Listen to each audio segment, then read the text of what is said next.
On Monday, May 19th, Julio Rodriguez hit his second career Grand Slam. Luis Castillo faces off against Davis Martin, and the Mariners face off against the stinkiest Sox in all of baseball. Welcome to the Dom Skiing Channel, your one-stop shop for the Mariners storylines on Seattle's minds. The Mariners won 5-1 in Chicago to begin the three-game set against the White Sox this week, moving to 27-19 on the year, whereas the White Sox are 14-34 already. Now, I could make countless jokes here about how the Mariners just need to wash those stinky Sox, how the team that's one of the worst in baseball, probably the worst in baseball over the past two seasons, is named after a pair of socks. Now, comment question of the day, what stinks more? The 2025 Chicago White Sox, or, how many days do you have to wear a pair of white socks for them to stink more than the 2025 White Sox? That answer is what I want in the comments down below. Let me know. Anyway, I could sit here and make those jokes all day. However, we just got to discuss what Julio's doing well, because he had his second Grand Slam of his career in this one. There's been countless days since that July game against Texas in Texas, his rookie season, where he had his first career Grand Slam, that I've predicted, he's going to hit his second one today, or at least he'll hit it pretty soon. He's going to get there. It's going to come eventually. This season. When is it going to come this season? In 2023, and in 2024, and it didn't come. It's taken over 2 years. It's been almost 3 years since his last Grand Slam. But he comes out, absolutely clobbers one, and that's the difference in the ball game. We win 5-1. Just an easy game the rest of the way. Did get another run early. Jorge Polanco, JP, and Ben Williamson putting together a good inning of nice little get around the bases, grab us a run there in the third.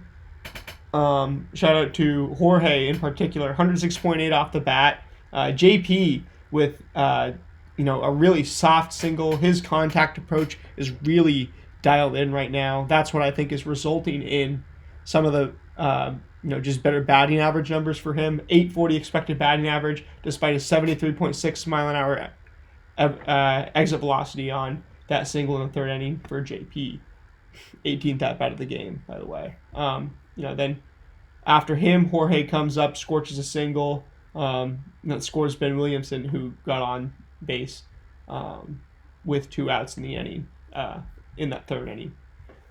Anyway, kind of moving over to the Julio. I want to talk about Julio because 1 for 4 today with that Grand Slam, but nothing else to speak of. No walks, no strikeouts. That's his only hit on the day. And then his OPS after this one, 725, average 235. But when we look at the Baseball Savant page, we see most of the things we want to see. So I'm not worried about Julio right now. His batting run value they have at a 50, just completely MLB average. And if there's one thing Julio Rodriguez is not, it is average.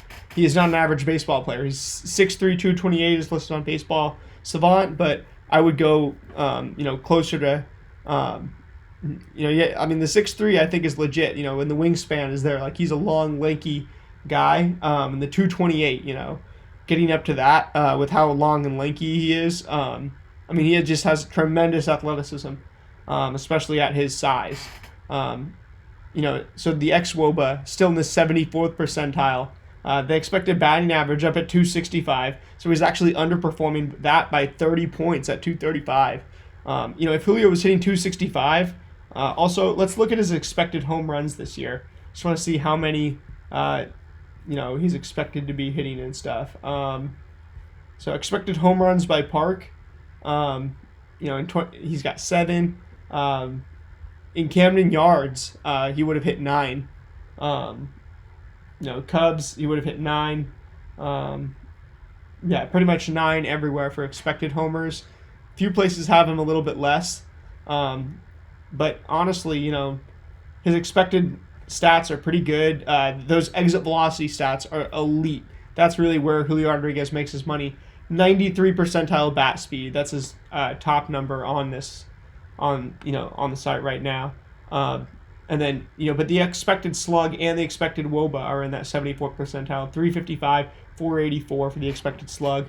Then 265 is a 62 percentile expected batting average. So clearly he's underperforming his stats a little bit. He's scorching the ball. I mean, even his singles, he has been, even when he's hitting them the opposite way, which he's hit quite a few the opposite way this year too. Only one homer the opposite way. 3 really kind of heavy pull ones, with another 2 kind of dead center. Five, 4 or 5 pulls and 2 or 3 dead center. But really, yeah, he's been pulling the ball a lot, hitting the ball the other way in clutch situations. So early on in the game, he's definitely trying to pull the ball more than he is later in the game when it's crucial to a win that we get on base or that we get a run in. Then he'll really shorten up, and that contact approach has been elite. The Padres actually broadcast yesterday. I want to give them credit because they were talking about how Julio and Jorge, but really Julio in some specific at-bats, it just looks like he's taking that Edgar Martinez approach of just really sit back on it, hit it the other way. And that was interesting, obviously, with Edgar being our hitting coach. Julio's sprint speed, 95th percentile. Fielding range, outs above average, is 97th percentile. Arm strength, 96th. Julio is one of the best fielders in baseball already, 97th percentile. 83rd percentile base running, and then 50th percentile batting. But what out of this do I say I think is just what the stats have read a quarter into a season, through 47 games, and what do I think is stuff that is saying who he is as a player and will stay consistent? I think a lot of the good that you see, bat speed, the fielding, the base running, I think that stuff is who he is. But I also think who he is a 13th percentile chase rate, 14th percentile whiff rate, and he's also not squaring up a ton of balls. He has limited that strikeout rate to where now he's 59th percentile in not striking out and 48th percentile in walking. So when you break it down, you can parse it out and say, okay, yeah, he looks like he's doing a little bit better at everything except for,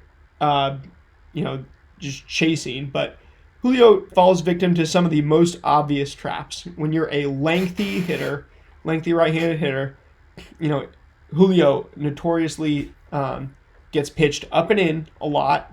So throw the ball up and in on him, and his long arms, he's really lanky. He's not going to be able to get that up and in. He can't hit that. And then if you throw him those down and away sliders and breaking balls, he's going to chase those. Which obviously, if you're chasing a breaking ball, that's outside of the zone on the other side of the plate, it's going to end up not being that's just not advantageous for you as a hitter. It's really a basic plate approach thing, but Julio's plate approach has gotten pretty complex, I would say. The thing is, he's been chasing those a little too much, and then when he does hack, that power swing, it comes with its downsides too. It's not the Barry Bonds Punisher swing. It's not just the most efficient Punisher approach or swing of all time. It is more of a 5-tool Ronald Acuna approach, and I think that's what you look for more is, can he get off to one of these hot months earlier rather than later in the year where he hits 10 homers. When that Julio 10 homer months happens, and I know it can because he's been player of the month before, I see that Julio 10 homer month. I see that happening. I just want to know if it's going to be July or June this time, because if it's not August and it's before, we could see more than half of the year where Julio's already had that hot month. And will he maintain just a all-star level of production at the plate through through the last 2 months of the year rather than just the last one? Because then we're talking about, maybe you raise it to like a 70th percentile batting run value, which we know he can be the top batter in the sport on any given day or week. If he's a 70th percentile batter, 83rd percentile base runner, and a 97th percentile fielder, then you're looking at a guy who can truly challenge Cal Raleigh for what is the Mariners MVP award right now, which I picked Cal Raleigh preseason just because he's simply so efficient at the hardest position to find. And that's really where we're at with Julio's. He's honestly, he's the second most valuable player to this team right now. But he's every bit of the 5-tool superstar that you want. And if he can just have that hot month sooner rather than later, then we can see what, maybe what an MVP season looks like. Because he's come close despite having terrible starts to seasons the past few years as well. Moving on, I know that was a little bit long-winded on Julio, but we really haven't talked about him much this year, so it's good to just get into his profile a tiny bit.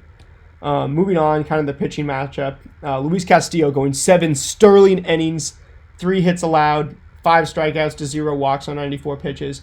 Did get hard hit 10 times in this one. That White Sox lineup obviously doesn't look very imposing, just being very honest. Obviously, all major league hitters, and can do damage. Andrew Vaughn getting 3 hard hits tonight. Josh Palacios getting 2. And then Louis Bob, Luis Robert, Miguel Vargas, Matt Tice, Chase Mydroth, and Tim Elko even getting 1. But if you know who Tim Elko is, you're a better man than me. This is finally the first Mariners game this season that I can say without a shadow of a doubt there is a player starting for the other team that I did not know before the game even existed. That's the truth. Then Davis Martin goes 7.1 for the White Sox, just eating up bulk in the innings, getting 3 strikeouts to 1 walk, allowing 2 earned runs on 4 hits. So it did do a really good job limiting the contact. And then looking at the swing and miss for each, 11 on 94 pitches, 11 swinging strikes for Luis Castillo. Look, I mean, that's pretty good. I'll take it. But none on the changeup. He threw 5 changeups. He went 53, 18, 18 on 4-seam, slider, sinker. If that's the Luis Castillo that we see all summer, then those velocities better be going up even more than what we saw today. He's 96.4 on the 4-seam today, 96.7 on the sinker today. We need to see those velocities up at his career norms if I'm going to believe in him as a 3-pitch pitcher with 2 fastballs and a slider, because that's reliever pitch mix. And Luis Castillo is the one guy who's those 3 pitches are nasty enough that he can do it at a premium level as a starter. But without the changeup, I fail to see that top 20 ceiling for Luis Castillo. Moving on, our bullpen did a great job again. Munoz is the best closer in the sport. Hasn't allowed an earned run this year. I haven't talked about him a ton, but I talked about him a little bit, and every time I've said, look, he's that dude. There's really not much else to say. He's been that dude for a while now. The profile is incredibly consistent with Munoz. It's here to stay. And then Martin, although he goes 7.1 on the Mariners lineup, and this is where we fall into a trap, is we kind of just slowly took this game until Julio really broke it open with the grand salami, because Davis Martin stays in the game for 7.1 despite getting 7 whiffs on 92 pitches. 2 on the cutter, 3 on the 4-seamer, 2 on the changeup for him. He's throwing 6 different pitches, limiting hard contact a little bit against the Mariners, kept him in this one, 87.2, but we knew just seeing that, he went 7.1 innings and only allowed 4 hits, that average exit velocity was going to have to be under 90, just the way things have to compute. So both pitchers do a pretty good job. However, Luis, 91.7 average exit velocity, is a little higher. Again, with Luis improving in the summer and getting that velocity back, also comes his pitches getting hit harder. So, he's just gonna have to keep dialing it up and keep being better to compensate for not having his best pitch and his really knockout stuff, and then also allowing a lot of hard contact in the heat, as well. Then moving on to the White Sox, obviously pretty dreadful. The funny thing is they out-hit us on expected batting average, 213 to 208, but we actually had 8 hits to them having 5.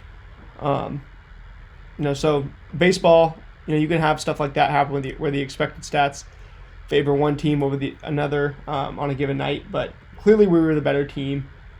We imposed our will, as an evidenced by winning 5-1. But in frustrating times, you don't win this game a lot of the time. You don't just put up 5 runs and impose your will on this White Sox team, especially when the expected stats don't go your way, something else doesn't go your way.